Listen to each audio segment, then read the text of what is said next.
Hello বিজ্ঞানী, আপনারা হয়তো এটাকে মাদারবোর্ড টেস্টার হিসেবে চেনেন, কিন্তু আসলে এটা মাদারবোর্ড টেস্টার নয়, এটা হচ্ছে ইন্ডাক্টর টেস্টার। এটা কিভাবে কাজ করে এবং এটা দিয়ে কি কি টেস্ট করা যায় তাই আজকে আপনাদেরকে আমি দেখাবো। তো চলেন আজকের এই এক্সপেরিমেন্টটা শুরু করি। এই টেস্টারটি এরকম একটা ভালো মানের প্যাকেজিংয়ের সাথে আসে। এটাকে এভাবে খুলতে হবে, খুলে আস্তে করে বের করতে হবে। এই হলো টেস্টার। এই টেস্টারে দেখেন এখানে একটা পুশ সুইচ আছে, এখানে একটা টাইপ সি সকেট আছে, এখানে কিছু আইসি বা ট্রানজিস্টর দেয়া আছে, এখানে একটা এলইডি দেয়া আছে, আর এইটা একটা মিনি গিটারের মতো দেখতে। তো এইটা দিয়ে কিভাবে মাদারবোর্ড টেস্ট করা হয় নাকি মাদারবোর্ডের ইন্ডাক্টর টেস্ট করা হয় সেটাই আপনাদেরকে দেখাবো। তো প্রথমে এটাকে চালু করতে হবে।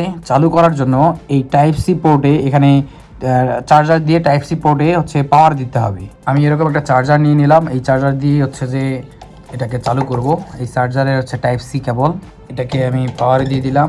এখন এই পোর্টটা এখানে ঢুকিয়ে দেব। এটা ঢোকানোর পর দেখেন এখানে প্রেস করলে কোনো কিছু চলতেছে না, তার মানে এটা কি নষ্ট? না, এটা নষ্ট না। এই চার্জারে এখানে ঢোকানোর পর এখানে প্রেস করলে এটা জ্বলবে না বা কোনো কাজ দেখাবে না। এটা কাজ করতে হলে ইন্ডাক্টরের কাছে বা বোর্ডের কাছে, সার্কিটের কাছে নিতে হবে। দেখেন আমি দেখাচ্ছি, এখানে একটা সার্কিট আছে, দেখেন এই সার্কিটে এটা হচ্ছে ইন্ডাক্টর, এটা হচ্ছে ইন্ডাক্টর, এগুলো কিন্তু ইন্ডাক্টর না। তো এই সার্কিটে আমি পাওয়ার দিব। দেখেন এখানে পাওয়ার দিয়ে এটাকে অন করব। সেই সাথে এই যে টেস্টারটা আছে, এই টেস্টারটাকে আমি প্রেস করে ধরবো। দেখেন অন্য কোথাও দিলে কিন্তু জ্বলতেছে না। দেখেন আমি আরও ভালো করে বোঝার জন্যে এই মডিউলটা নিব, ইন পজিটিভ নেগেটিভ, এই দুটোতে 5 ভোল্ট দিয়ে নেই। দাঁড়ান, এখানে দেখেন এই সার্কিটের এই পুশ বাটনে প্রেস করে ধরবো। এখন ধরে এই ইন্ডাক্টরের উপরে নেওয়ার সাথে দেখেন বাতিটা জ্বলে উঠবে। দেখেন এখানে বাতিটা জ্বলে উঠতেছে। দেখেন তার মানে এই ইন্ডাক্টর কয়েলটা ভালো, যে ইন্ডাক্টরটা আছে এটা ভালো।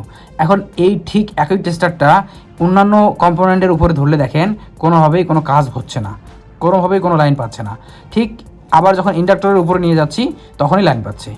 সো এই টেস্টার দিয়ে মূলত ইন্ডাক্টরকেই টেস্ট করা হয়। এমনিতে যে আলাদা সার্কিটগুলো আছে, দেখেন এখানে যে সার্কিট আছে বা এখানে যে আইসিগুলো আছে, এই আইসিগুলো টেস্ট করা যায় না এটা দিয়ে শুধুমাত্র ইন্ডাক্টর টেস্ট করতে পারবেন। তো অনেকে হয়তো বিভ্রান্ত হচ্ছেন এগুলো কিনে, যে মাদারবোর্ডের সব কিছুই টেস্ট করা যায়, কিন্তু আসলে মাদারবোর্ডের সব কিছুই এটা দিয়ে টেস্ট করা যায় না, শুধু এটা দিয়ে ইন্ডাক্টরকে টেস্ট করা যায়।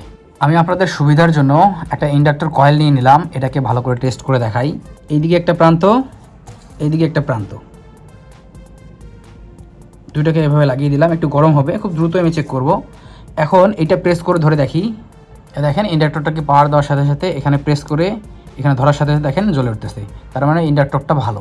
তো এইভাবে ইন্ডাক্টর টেস্ট করতে হয়, অন্যান্য কোনো কম্পোনেন্ট এটা দিয়ে টেস্ট করা যায় না। তো এই প্রোডাক্টটা কিনতে চাইলে বা এই টেস্টারটা কিনতে চাইলে ডিসক্রিপশনে লিঙ্ক দিয়ে রাখবো, সেখান থেকে চাইলে কিনতে পারেন। সামনে আরও ভালো ভালো এক্সপেরিমেন্ট আসবে, সে পর্যন্ত ভালো থাকুন, সুস্থ থাকুন। আসসালামু আলাইকুম ওয়া রাহমাতুল্লাহ।